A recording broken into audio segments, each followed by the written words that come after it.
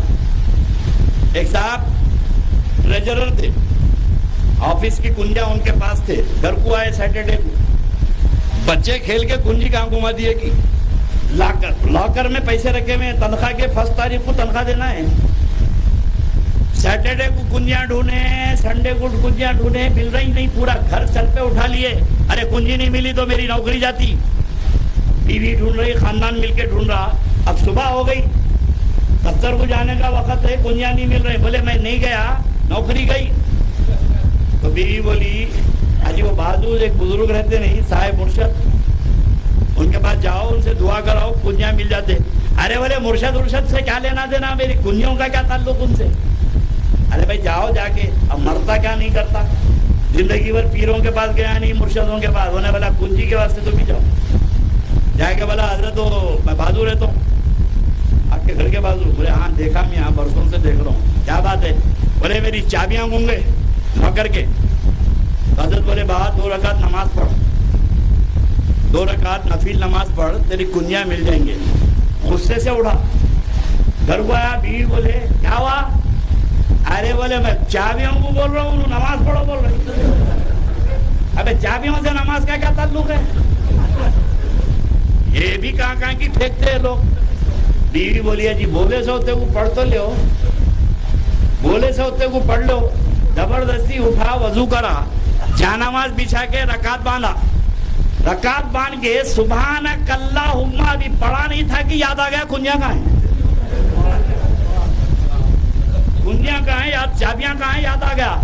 اب کیا مصیبت سے نماز پڑھا, جلدی جلدی جلدی سلام پھیرا. سلام پھیر کے بولا بیگم چابیاں یاد آ گئے. تو نے بولی اللہ نماز کی برکت دیکھو. یہ نماز کی برکت نہیں تھی, انہیں نماز کو کھڑا ہوتے ہی شیطان بولا بھائی کدھر پڑا, کنجیاں یاد کر. نماز پڑھ کے کہاں اللہ کا مقبول ہوتا, چابیاں یاد کر. ابھی شروع بھائی چابیاں یاد دلا دیا تو وہ مردود جو نماز پڑھنے نہ دے, روزے میں بھلا دے اور کعبۃ اللہ شریف میں نظر اٹھوا دے. کوئی مقام ایسا نہیں ہے جہاں شیطان دھوکہ نہیں دیتا ہے. لیکن میرے دوستو یہ زندگی بھر تو دھوکہ دیتا رہا, ہر ایک کی قضا ہو گئی. لیکن جب مرنے کے قریب ہے, نزا کی کیفیت ہے, ازل کا فرشتہ اسرائیل آنے والا ہے, چاکنی کا عالم ہے. اور حدیث شریف میں ہے کہ جب روح نکلتی ہے اتنی تکلیف ہوتی ہے کہ 7 سمندر کا پانی بھی اگر پلا دو تو مرنے والے کو بس نہ ہو. ایسی تکلیف و نزا کے عالم میں ہے, جان نکل رہی ہے, روح نکل رہی ہے. ایسے وقت میں شیطان تو ساتھی ہے. اب فائنل ٹورنامنٹ ہے یہ, ون ڈے سیریز تو کھیلا تھا, اب تو زندگی بھر دھوکہ دیتا رہا. اب مجھے بتاؤ عمل بڑا ایمان بڑا, بولو ایمان بڑا. اب مرتے وقت تو ایمان خطرے میں ہے. فرشتہ آ رہا, شیطان آ گیا, شیطان گمراہ کرنے کے لیے آ گیا. اب نہ علم کام آ رہا, نہ نمازیں کام آ رہی ہیں. زندگی بھر کے چھلے عبادتیں اب دھرے کے دھرے رہ گئے. اور شیطان تو ملائکہ یونیورسٹی کا وائس چانسلر ہے, بڑے بڑوں کو پھرا کے مارا. اب یہ سامنے ہے, اب آ کے سوال کر رہا. اب شیطان سے مقابلے کا دم نہیں ہے, طاقت نہیں ہے. بڑی نورانی صورت بنا کے ٹھنڈا پانی لے کے آ رہا ہے اور بتا رہا ہے کہ کہہ دے کہ اللہ نہیں ہے تو پانی دے دوں گا. ایسے کنڈیشن میں آدمی کا ایمان خطرے میں ہے. بروز محشر کے جہاں گداس بوت, اولی پرسش نماز بوت. قیامت میں اللہ صاحب سب سے پہلے نماز کا سوال کریں گے. کس سے؟ این ٹی راما سے. نماز کا سوال شرد پوار سے ہوگا, ولاس راؤ دیشمکھ سے ہوگا. نماز کا سوال کس سے ہوگا؟ مومن سے ہوگا. ارے مرتے وقت مومن مرے گا تو نماز کا جواب ہوگا نا. جب مر ہی نہیں رہا ہے مومن تو سوال کا کیا سوال ہے؟ اب خاتمہ بالخیر ہونا. اور بڑے سے بڑے لوگ آ کے کہتے ہیں کہ حضرت دعا کیجئے خاتمہ بالخیر ہو. ارے 5 حج کرا, ڈر گئے کا ہے؟ اتنے مدرسے بنایا,